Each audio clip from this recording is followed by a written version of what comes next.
Dr. Aparna Santanam. She's a renowned celebrity dermatologist, and I'm sure she's going to give us a lot of tricks and hacks and lead in this conversation. Hi. Yes. Hi. Hi. So, doctor, like you just heard our conversation right now, we know, we've been all told, right, from a long time, moisturize, and moisturizing is very essential. And we know that as something. But what actually happens to our skin when we moisturize it, and what happens when you don't? Right. First of all, thank you so much for having me here. And let me say what an honor it is to share a stage with Tabu, one of my absolute favorite actresses. And hello, all of you. I see a lot of familiar faces here as well. It's a very interesting question that you asked me because most people don't understand what moisturization actually means. I get a lot of people who talk to me thinking that you're adding something to the skin, so you actually pick up a product and you're putting something which is going to add something or enhance your skin. The simple truth is that the skin itself is more than 90% water, which is an equivalent for moisture. Now, if the skin is already 90% water, why do we need to put something on it is a very valid question. What happens all the time on the skin is like a sieve. We constantly gain things from outside and we lose things to the atmosphere. So right now I've been sitting here in this room for the last 1 hour in a temperature that is not most suitable for me because it's really cold. So what's happening in this weather is that the moisture from my skin is moving outward. So when I get up and go out from here, I'm definitely going to feel like my skin is drier, even though I have used a moisturizer in the morning. This is called as transepidermal water loss, where your skin is constantly losing moisture. Secondly, in our everyday lives, we are exposed to so many different elements, like we're out in the sun, there's pollution outside, there's a certain kind of diet that we eat which tends to strip moisture from the skin. Now, all of this needs to be replaced, and the moisture in our skin needs to be locked in. And that is the main function of a good moisturizer. Something that gets into your skin, locks in your own beauty ingredient, which is actually just water which hydrates the skin, and therefore helps the skin to function much better. And the skin is not just a beauty organ. You know, we often look at it as saying it provides us glow, it provides us confidence, like Tabu said, to go out and face the world, because the first thing people notice about us is our skin. But the skin is also a very, very important functioning organ in the sense that it acts as a barrier. If we didn't have the skin when we went out, all our internal organs would be exposed all the time. So imagine what the poor heart and the kidney and the lungs would do if there was no skin covering it. And just like any barrier, like the wall we have or the ceiling, every barrier tends to develop cracks. And it is these cracks that a moisturizer actually seals, like cement in between the bricks on the wall. And the cement is constantly lost, which needs to be replenished by the moisturizer, to just explain it in as simple terms as possible. But then what happens to someone like me who sometimes thinks like, it's okay if I don't moisturize today, you know, I'm in a big hurry and it's theek hai, like it'll be that one thing. I'll probably be like, okay, I better put my kajal today before I leave the house, but maybe I can skip that. So what happens in a case like, do you ever do that? Does that ever happen? It's always there in your bag. No, I think that's a very, very sensible approach to always have a moisturizer with you. Yeah. Because it's one of your hidden, you know, today is a secret date with Tabu, and a moisturizer is actually your secret weapon to great skin. So it's not that if you don't use a moisturizer today, you may see the effects today, but definitely there are effects in your skin.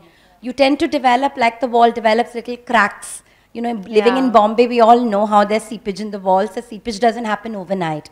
So you develop these little cracks which cannot be seen, which are eventually seen in the form of poor glow on the skin, and inability of the skin to repair itself, so we start aging faster. And because we start aging faster, the glow gets diminished further. So to just borrow from another category, nobody would ever go out without brushing their teeth, because that's something that others can perceive as well. So you must never skip your moisturization routine, because even if you use makeup, makeup looks much better on moisturized skin. So it's like trying to have a dry, uneven skin and then to cover it up with makeup. If you had smooth, moisturized skin, you would look much better. So it is not a step that you must ever skip in your routine. We always talk about like a healthy, natural glow, right? And how that makeup artist was able to give me a healthy, natural glow. Why do that when you have this? At any point, if there's anything you also want to ask, please go ahead. Actually, there are two questions. One is, what is the truth about moisturizing at night? Good, recommended, not, and what happens when you sleep? That's a great question, Tabu, actually.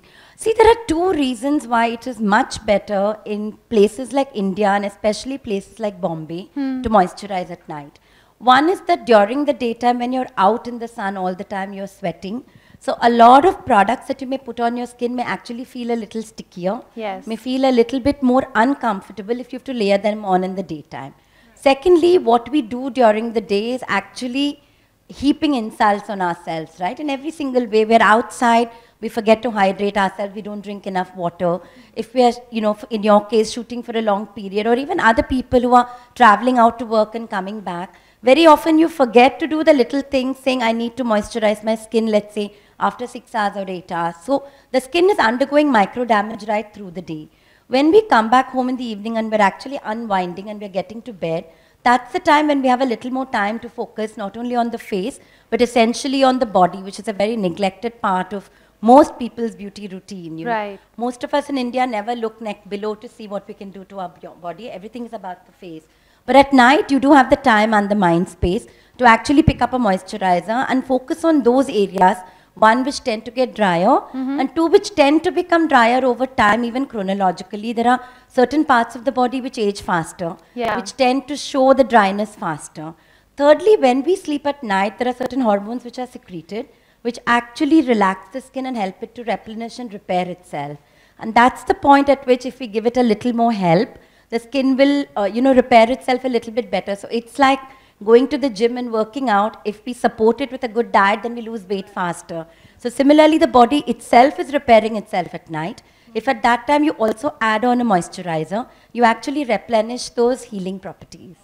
Thank you. Also, one more question. I found my suitable products, but I'm sure a few of us would like to know how to go about selecting the best moisturizer for you, given that there are so many variants in the market, and what are the factors? Yes, it can get very confusing knowing how to pick a moisturizer. There are three things that we need to keep in mind. One is understanding of what kind of skin we have. Now, obviously, this is not a golden rule, but I've seen in India, most people, even when you've got an oily skin on your face, tend to have dry skin on their bodies. And certain areas, especially hands, feet, elbows, knees, tend to be constantly dry. Secondly, feet, especially in India, we all tend to walk and play barefoot when we are younger, and we don't pay as much attention to our feet, so it does tend to get very, very dry. So one, it's important to understand whether you have dry skin on your face and body, very dry skin or normal to dry skin. Secondly, it's also very important to look at the ingredient listing of any moisturizer you pick up. There are certain ingredients which are very, very good for the skin, but also leave the skin feeling cosmetically elegant. Light liquid paraffin is one such ingredient which penetrates well into the skin, tends to hydrate the skin extremely well, also deep repairs the skin, and yet manages to not leave the skin looking sticky or messy.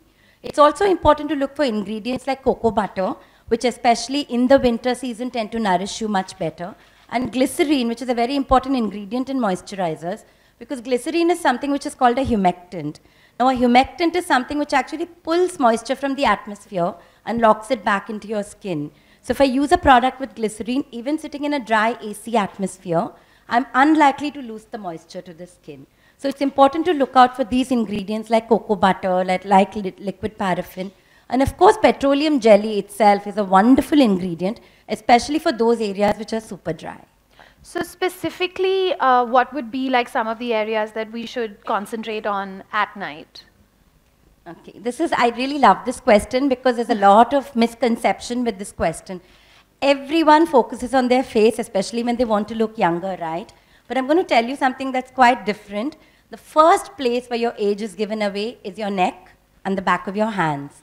So you see a lot of people who've got lovely, youthful looking faces and extremely, wrinkled, tired, dry looking hands. Yeah, everyone just did that.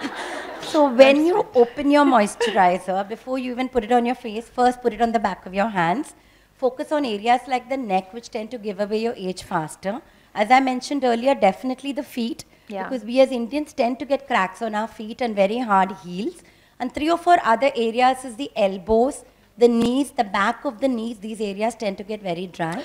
And of course for women, the back of the neck, because we do tend to wear saris, of course, I think around the room, I'm the only one wearing it today, but we do have occasions. But right now, off-shoulder tops are really in. So or we backless, so focus on your backs as well. Yeah, that needs a little bit of help though from going to like, Mom! Or somebody more interested. I was just doing a PG rating here, but okay.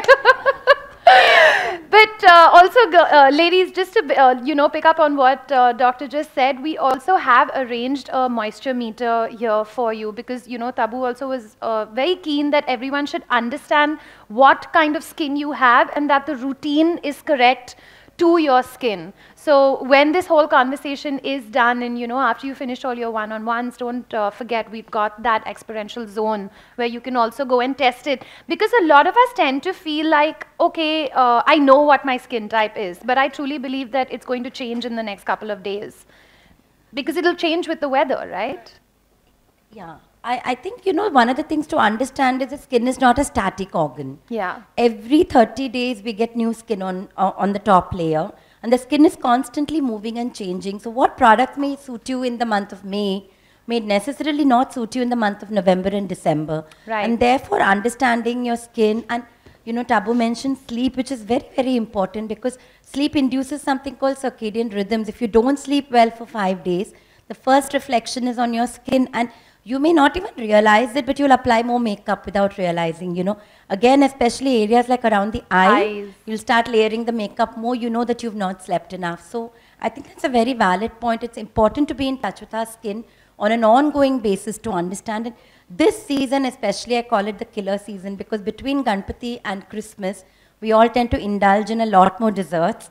Eating a lot more sugar actually causes a lot more problems on the skin, even in terms of moisturization. Yeah. And with that, weather tends to go dry. So if we don't throw out what's old in our shelves and pick up newer variants for the winter, the skin could really give you a message or two when you least want it.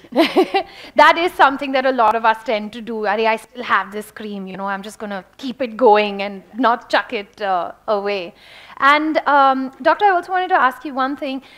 There's a lot of like home remedies that one can get into. But what I do find is that, especially with oils, is that it just gets too oily or it just gets too greasy, because at the end of the day, we do live in Mumbai and it's very, very humid.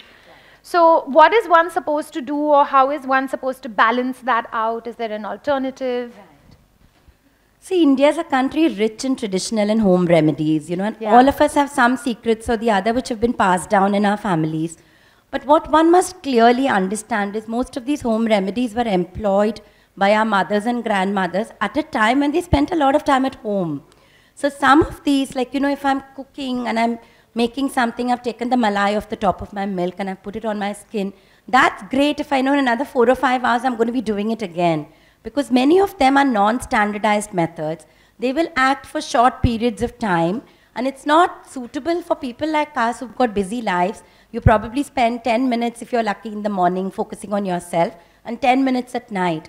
Now, then you need something that is scientifically proven, that can act for a longer period of more than 6 to 8 hours. And that's something that gives you a little bit of cosmetic elegance when you go into work. So yes, oiling is a time-honored tradition, and there are many, many benefits of oiling. But no one can go into work with oil on their skin, right? I mean, you wouldn't be able to do anything. You might smell depending on the oil that you use. Yeah, that was what I was thinking. I was like, I'm going to walk in smelling of coconut oil. Right. So there's an appropriateness of use. And what is important to understand is, just because something's a home remedy or a kitchen remedy doesn't automatically mean it's safe. A lot of allergies we see on the skin come from people putting everything from their kitchen on their skin. So I've cut this vegetable, the peels are remaining, let me put it on my skin. A lot of peels of vegetables and fruits contain enzymes which can harm the skin. So we are much better off actually going in for a scientifically formulated product which we know has ingredients which are going to work on the skin. We know it's going to suit our kind of skin.